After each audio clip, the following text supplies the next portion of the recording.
आपको बताते हुए मुझे ये थोड़ी सी आपको सुन के हैरानी होगी कि मैंने अभी एक वीडियो बनाई, मगर उसको फिर बनाने के बाद, देखने के बाद साइड में रख दिया, आपको नहीं दिखाया। रीज़न ये था कि वीडियो का कंटेंट ये था कि मैं पूरी फिल्म इंडस्ट्री को सलाह दे रहा हूँ। बनाने के बाद मुझे महसूस हुआ कि कल कोई पूछेगा कि सर आप कौन होते हैं? आप ना दिलीप कुमार है, ना अमिताभ बच्चन है, ना सलमान खान है, ना शाहरुख खान है। मैं पहली बार ज़िंदगी में मैंने वो 10 या 15 मिनट की वीडियो रिकॉर्ड करके, जहाँ पर मैं इंडस्ट्री को सलाह कर रहा था, मैंने साइड में रख दिया। पड़ी थी, मगर कल मैंने अक्षय कुमार को सुना। वो वही बोला जो मैं अपनी वीडियो में बोल रहा था। उसने कहा कि मैं अपनी प्राइस 20 से 30% अपनी प्राइस कम कर दूंगा। ये मेरा पॉइंट नंबर 2 था कि स्टारों की प्राइस कम करवाइए। तो मुझे लगा कि फिर अगर अक्षय कुमार बोलते हैं, इसका मतलब इंडस्ट्री नोटिस कर रही है इस बात को कि बॉलीवुड हिला हुआ है। कोई रीजंस है कि फ्लॉप क्यों हो रही है, लोग उसके ऊपर मंथन कर रहे हैं। तो मैंने कहा कि फिर मुझे अपनी बात कहनी चाहिए। तो मैं फिर से आया हूँ आपको अपनी वही बात करने के लिए। देखिए, मेरे पास ये बात माननी ज़रूरी है कि इस वक्त बॉलीवुड, जिसको मैं बॉलीवुड बोलना मुझे अच्छा नहीं लगता, Hindi film industry south film industry से पिछड़ पिछड़ रही है। रीजंस में मैं नहीं जाना चाहूँगा, लोगों ने बहुत मंथन किया क्यों जा रही है। मैं ये बोलना चाहूँगा कि हकीकत है कि इस वक्त हिंदी फिल्म इंडस्ट्री को बैठकर मंथन करना चाहिए, बैठकर अपने अंदर झांकना चाहिए। तो मैं एक छोटी सी हस्ती हूँ इस इंडस्ट्री की। मेरे पास ऐसे काम बहुत ज़रूरी है जानना कि क्या है जिसको रोका जाए ताकि हमारी फिल्में बार बार फ्लॉप नहीं हो। कुछ तो है। इतनी बड़ी हिंदी फिल्म इंडस्ट्री सडनली क्यों हिल गई है? तो मेरा एक ऑब्जर्वेशन है कि जो मैं अपने अनुभव से देख रहा हूँ, मैं अपने एक पंचसूत्री जिसको आप कह सकते हैं, मेरे पास 5 पॉइंट्स हैं। मैं चाहूँगा कि ऑनेस्टली इस 5 पॉइंट्स को ध्यान दीजिए, इम्प्रूव कीजिए, शायद कुछ अच्छा होगा।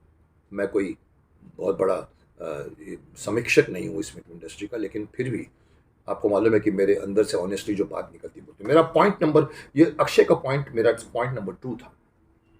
मेरा पॉइंट नंबर 1 था, जो मैं पंचसूत्रीय कार्यक्रम में लाना चाहता हूँ कि अगर अगर हमारी हिंदी फिल्म इंडस्ट्री को बचाना है तो डिस्ट्रीब्यूशन सिस्टम को वापस ले आइए।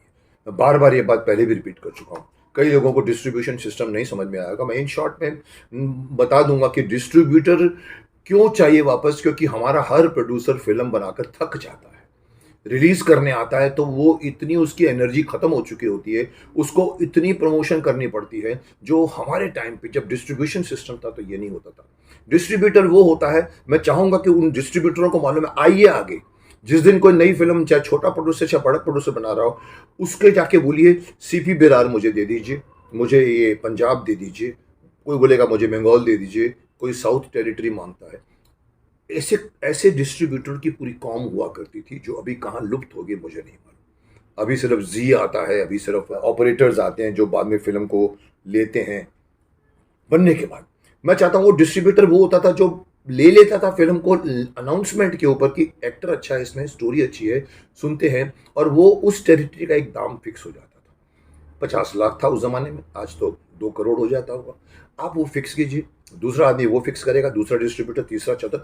इस तरह से 10 डिस्ट्रीब्यूटर के साथ पे जो पैसे बनते हैं उसका वो लोग इंस्टॉलमेंट देना शुरू करते थे, जो उस जमाने में अभी भी करना चाहिए। चलिए हम आपको 5 लाख दे रहे हैं, आज के होगा हम आपको सर 2 करोड़ दे रहे हैं या 1 करोड़ दे रहे हैं, अगर उसकी फिल्म उसने 50 करोड़ मिली है।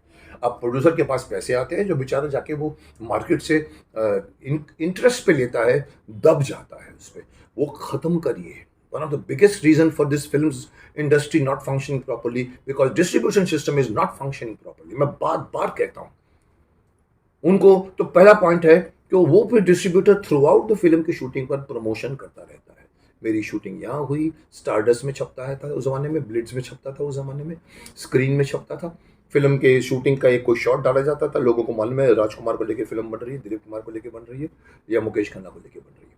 वो आते आते जब फिल्म बन के रिलीज होती थी, जब उसका वो पहला वाला ट्रेलर आता था मार्केट में, जो आजकल जिसको हम लोग टीजर कहते हैं, लोगों को मालूम था, हाँ हमको मालूम है ये फिल्म 1 साल पहले शुरू हुई थी। Then they relate to it, then they go and see the film, do that. और फिर डिस्ट्रीब्यूटर एंड में आकर जब पूरी की पूरी राइट्स ले लेता था उस टेरिटरी के, तो फुल पेमेंट, बची हुई एंड पेमेंट देता था, प्रोड्यूसर खुश। पॉइंट नंबर 1 डिस्ट्रीब्यूशन सिस्टम है। पॉइंट नंबर 2, जो अक्षय कुमार ने कही कि मैं अपनी प्राइस 20 से 30% कम करना चाहता हूँ, खुलेआम कहा उसने। मैं भी इनको कहा, मैंने कहा 100 करोड़ की फिल्म, 150 करोड़ की फिल्म में 90 करोड़ आर्टिस्ट लेके चला जाता है तो फिल्म कितने में बनी? और फिल्म के बचे पैसे में फिल्म बनी तो कॉम्प्रोमाइज दिखता है। इसलिए स्टारों को अपनी प्राइस घटानी पड़ेगी। It is illogical, it is impractical. 150 crore की फिल्म में अगर 60 करोड़ अगर आर्टिस्ट ले जाता है तो वो फिल्म कितने में बढ़ेगी? 90। 150 में तो नहीं बनी वो क्या बनेगी? 90 करोड़ की फिल्म और 150 करोड़ की फिल्म। मैं इनसे हाँ अग्री हूं, वो आर्टिस्ट इतना हिट हो गया पुरानी फिल्म में तो प्राइस बढ़ाइए। कम चली है, कम कीजिए प्राइस, फ्लेक्सिबल बनिए, बी प्रोड्यूसर फ्रेंडली एक्टर। तीसरा पॉइंट है, स्टार बाद में साइन कीजिए, स्टोरी पहले बनाइए। कंप्लीट द स्टोरी, बाउंड कराइए, उसके बाद ढूंढिए कि इसमें कौन सा एक्टर फिक्स रहता है। जो जंजीर में हुआ, दीवार में हुआ। जंजीर, दीवार जो मनमोहन देसाई बनाते थे, प्रकाश मेहरा बनाते थे, अमिताभ बच्चन वहीं से उठे हैं। वो bound script Salim Javed London में जाकर बैठकर फिल्में देखते थे, लिखते थे, और बाउंड स्क्रिप्ट उन्होंने बेची। आज क्यों नहीं हो सकता? वही फिल्म पे बनाइए स्क्रिप्ट जब बाउंड स्क्रिप्ट हो, और आर्टिस्ट बाद में साइन कीजिए। ये नहीं कि सलमान खान मेरे साथ है, अरे बाबा इस पे कुछ लिख दो। मेरे साथ अजय देवगन है, अरे साहब कुछ कर दो। कोई फ्रेंडली एक्टर हाँ बोल देता है, गलत सिस्टम है। फिल्म नहीं बनेगी ठीक तरह से। फिल्म तब बनती है, महाभारत भी तब बनी थी जब लिखी गई थी। पॉइंट नंबर 4 पर आता हूं। पॉइंट नंबर 4 पर मैं ये कहूंगा कि हिंदू धर्म से, देवी देवताओं से खिलवाड़ करना भूल जाइए। महंगा पड़ेगा आपको, और पड़ रहा है महंगा। अननेसेसरली किसी भी कारण के बगैर, फिल्म देखे बगैर फिल्म बॉयकॉट हो रही है। आपको लगता नहीं कि आपको कह रहे कुछ नहीं है सोशल मीडिया, नहीं साहब आपने यही गलती की है, देखना है तो देखो, नहीं देखना तो देखो। ये एरोगेंस आपको डुबा गया है। इसीलिए पॉइंट नंबर 4, हिंदू देवी देवताओं का मजाक मत उड़ाइए। अगर आपको मजाक उड़ाना है तो बाकी सभी धर्मों का भी मजाक उड़ाओ तो समझ में आएगी बात, लेकिन हिंदू धर्म का करते हैं आप। हिंदू धर्म के अगर आपको इन्वॉल्व करना है तो पॉजिटिव वे से कीजिए, धार्मिक फिल्में बनाइए। पॉइंट नंबर 5, ओरिजिनल सोचिए, कॉपी मत कीजिए। आज हर तेलुगु फिल्म के बंगाल फिल्म इंडस्ट्री में रीमेक्स होते हैं।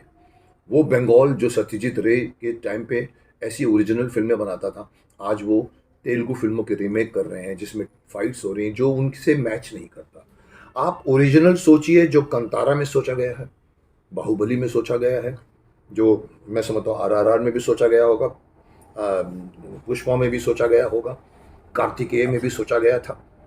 कहीं उन्होंने किसी से चुराई नहीं थी, पब्लिक को मजा आता देखने में। सो एंड पॉइंट मेरा 5वां ये है कि आप ओरिजिनल स्टोरियां चूज कीजिए, किसी की रीमेक मत कीजिए, क्योंकि रीमेक की डब हुई फिल्म भी आ जाती है आपके फिल्म के पहले, वो भी आपको मार देती है। सो एंड में रिपीट करूंगा, नोट कर लीजिए, ध्यान से करिए, इंडस्ट्री डेफिनेटली फायदे में होगी। पॉइंट नंबर 1 हमारा यह है कि डिस्ट्रीब्यूशन नाम की एक शख्सियत होती थी, उसको वापस लेकर आइए, डिस्ट्रीब्यूटर। पॉइंट नंबर 2, स्टारों को प्राइस रिड्यूस कीजिए, रिड्यूस द स्टार्स प्राइस, और star should rather voluntarily reduce there price, जैसे अक्षय कुमार जी कह रहे हैं। पॉइंट नंबर 3, स्टोरी पहले लिखिए, स्टारों को बाद में साइन कीजिए। Write the story first, sign the artist letter. Point number 4, Hindu देवी देवताओं का मजाक उड़ाना छोड़ दीजिए। पॉइंट नंबर 5, ओरिजिनल आइडियाज लाइए, किसी भी फिल्म की रीमेक मत करिए। ये 5 पॉइंट अपनाइए, देखिए चेंजेस आ जाएंगे हमारे इस हिंदी फिल्म इंडस्ट्री में। मैं तो चाहता हूं कि आए। Good luck.